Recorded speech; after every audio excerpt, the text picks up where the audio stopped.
좀 질의를 하겠습니다. 방금 나온 월간중앙의 보도를 여과 없이 제가 말씀드리겠습니다. 싹 잡아들여 윤석열이 전화.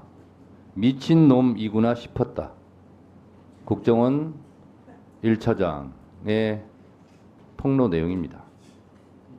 그러면서 윤석열이 이렇게 국정원 차장에게 전화를 했다는 겁니다. 이번 기회에 다 잡아들여 싹 다 정리해 국정원에도 대공수사권 줄 테니 우선 방첩사를 도와 지원해. 자금이면 자금, 인력이면 인력 무조건 도와. 그래서 거부했다는 거 아닙니까? 자, 본부장관님. 예. 이것이 사실이면 국정원에게 대공수사권을 부여하고 말고는 국회 소관 사항이죠. 법으로 해야 되죠. 현재 그렇게 되어 있는 것으로 알고 있습니다. 대통령이 절대 왕정시대의 왕입니까? 입법, 행정, 사법을 자기 마음대로 다 휘두를 수 있습니까? 무슨 재주로 국회 권한을 로 되어 있는 법 개정까지 본인이 이렇게 다 주겠다고 합니까? 이게 적어도 월권이죠. 법을 개정한 후에 해야 할 일이라고 생각합니다. 그렇습니다. 아니 대통령으로부터 임명받은 국정원 제1차장도 윤석열 대통령에 대해서 미친놈이라고 지금 표현하고 있어요. 근데 국정원 차장만 이렇게 생각하느냐? 아마 상식적인 생각을 갖고 있는 국민 대부분이 다 이런 생각이에요, 지금. 이게 정상이냐? 미치지 않고서 어떻게 이런 일을 저지를 수가 있느냐? 이렇게 생각하는 것이 대처적인 국민들의 정서일 것이다, 이렇게 생각합니다. 제 얘기를 조금 드리겠습니다.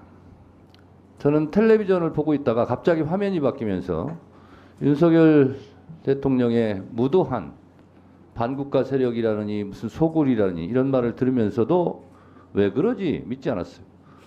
비상계엄을 선포한다는 얘기를 듣고 솔직히 살 떨렸습니다.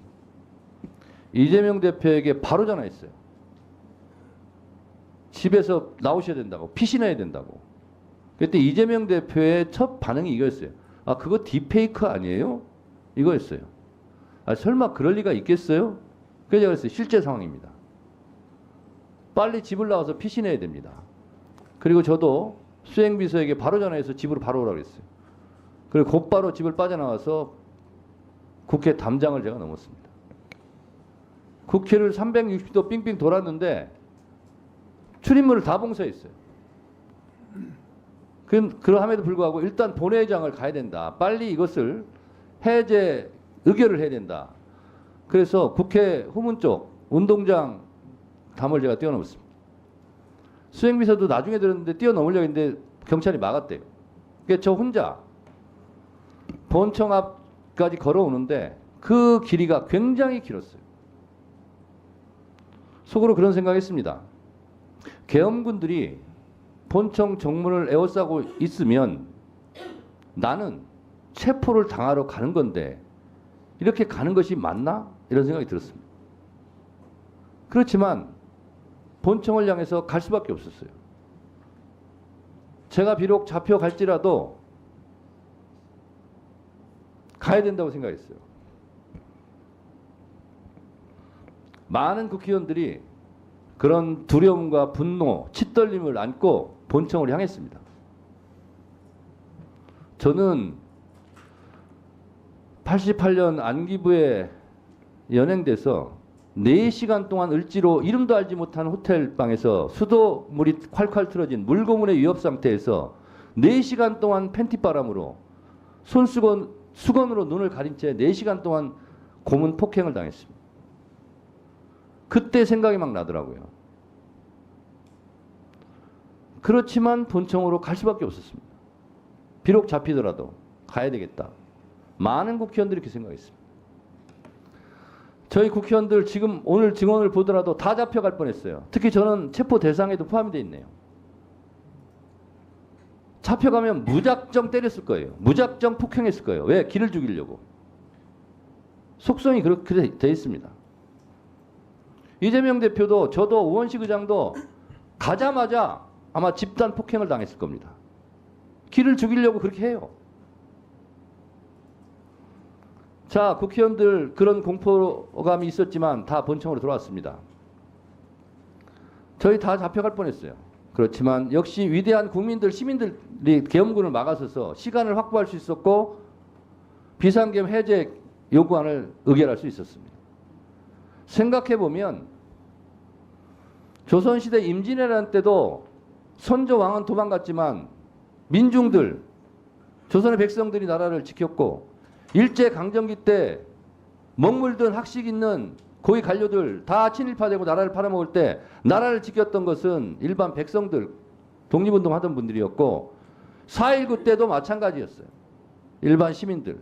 광주 5.18 때도 전두환, 노태우 군부 일당들이 광주를 학살할 때도 광주를 지켰던 것도 일반 국민 시민들이었고 6월 항쟁 때도 호원철폐 독재타도 이 나라를 구한 것이 일반 국민 시민들이었고 이번 12.3 비상계엄 내란 사태 때도 결국은 국회의원들이 의결할 수 있도록 도와줬던 것은 일반 시민들 국민들이었어요. 제가 말하고자 하는 바는 일반 시민들 국민들도 이렇게 하는데 여러분들은 뭐 했냐 이거예요. 일반 시민 국민들이 몸으로 막았을 때 법무부 장관 이건 아니라고 얘기했어야 되는 거 아니에요? 대법관을 하고 있는 법원 행정처장 이거는 위헌이라고 즉각 발표했어야 되는 거 아니에요? 그 말하기 좋아하는 헌법재판관들 다 뭐하고 있었어요? 헌법재판소에서 재판관들이 이건 위헌이다. 즉시 중지해라. 이렇게 성명 한 줄이라도 빨리 냈어야 되는 거 아니에요? 일반 국민들보다 여러분들이 못하다는 겁니다. 더 공부 많이 하고 출세한 사람들이 월급도 많이 받는 사람들이 왜 그 모양이에요? 1분 더 넣으세요. 오늘 제가 화가 나는 것은 진정으로 반성하고 있냐 이거예요.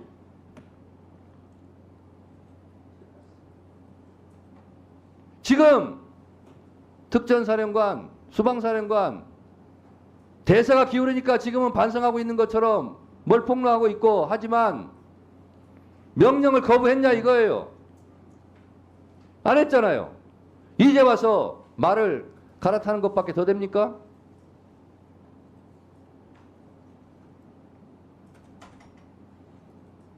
국방부 차관도 이제 와서 대세가 기우니까 이런 조치들 하는 거 아니에요. 검찰 이러니까 무슨 특수본 꾸린다 뭐한다 하는 척 하는 거 아니에요. 윤석열이 지금 펄펄 살아있고 힘 있으면 여러분들 이렇게 할 거예요? 안 할 거잖아요. 정말 솔직합시다. 역사와 국민들을 두려워할 줄 아는 그런 고위 관료들이 좀 되시기 바랍니다. 알겠습니다.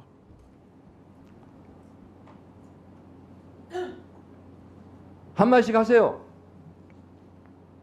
법무장관 예.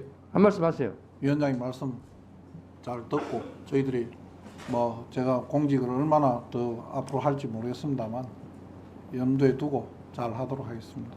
법원 행정처장도 한 말씀 하세요. 예, 일반 국민들의 높은 시민의식에 다시 한번 경의를 표하고 저 자신부터 제자리에서 국민의 기본권 보장의 최고보루로서의 어떤 사법부 위상을 강화하기 위해서 노력하겠습니다. 진짜 국민들에게 감사하시기 바랍니다. 국민들 아니었으면 큰일 날 뻔했어요. 헌법재판소도 한 말씀 하세요.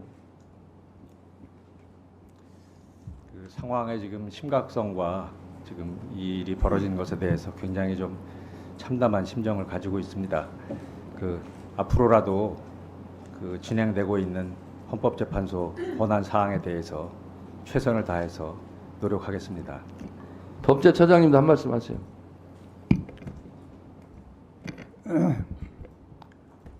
예, 그 계엄의 요건과 관련해서는 이미 국회가 다른 의견을 가지고 계엄 해제 요구를 했고 그 해제 요구에 따라서 해제가 돼서 일단은 그 부분은 정리가 되었습니다. 그 이후에 이것과 관련해서 어떤 책임을 질 것인가에 대해서는 우리 헌법이 여러 가지 절차를 마련하고 있고 그에 따라서 절차가 진행되고 있는 것을 알고 있습니다. 그 절차를 조용히 기다리면서 행정기관장으로서 공무원들이 소속 공무원들이 동의하지 않게 잘 다독이겠습니다. 예. 역시 반성과 잘 사과는 들었습니다. 없으시군요.